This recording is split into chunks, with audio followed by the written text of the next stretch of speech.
আজকে আমাদের বাসায় মেহমান আসবে, তাই আমি আজকে রান্না করব গরুর মাংস। তো গরুর মাংস রান্না করার জন্য আমি কিছু মশলা রেডি করে নিয়েছি।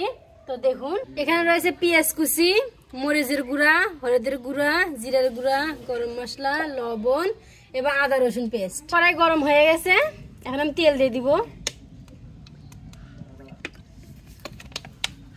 তারপরে দেবো পেঁয়াজ কুচি,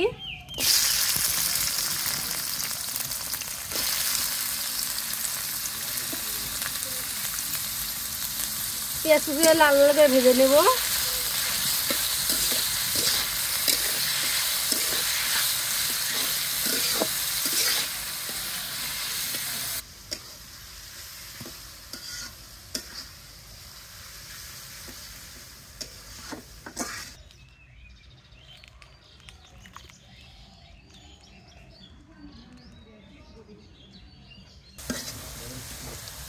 তো আমার পেঁয়াজ ভাজা হয়ে গেছে, এখন আমি দিয়ে দিব আদা রসুন পেস্ট,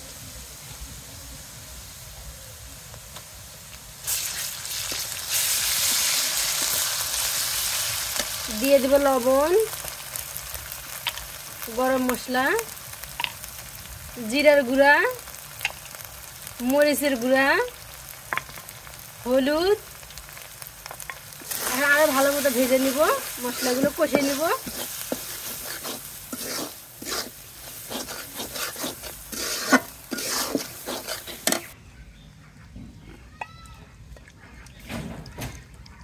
আমরা একটু পানি দিব, পানি দিয়ে মশলাগুলো কষে নিব।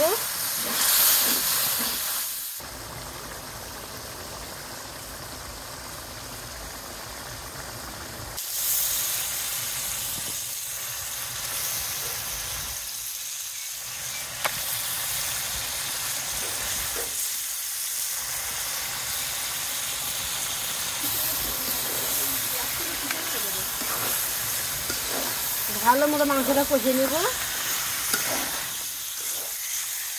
কারণ মাংস কষানোর মধ্যেই স্বাদ, যত কষাবে তত স্বাদ হবে না।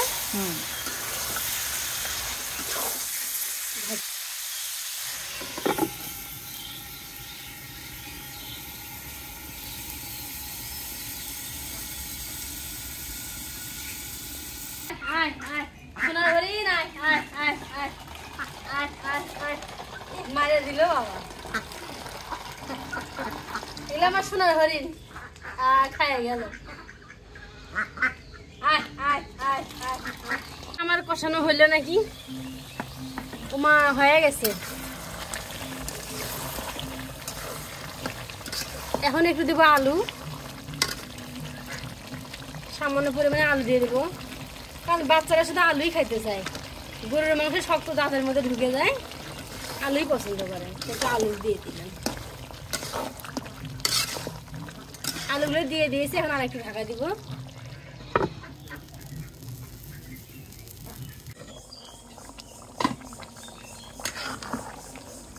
তো আমার রান্নাটা শেষ।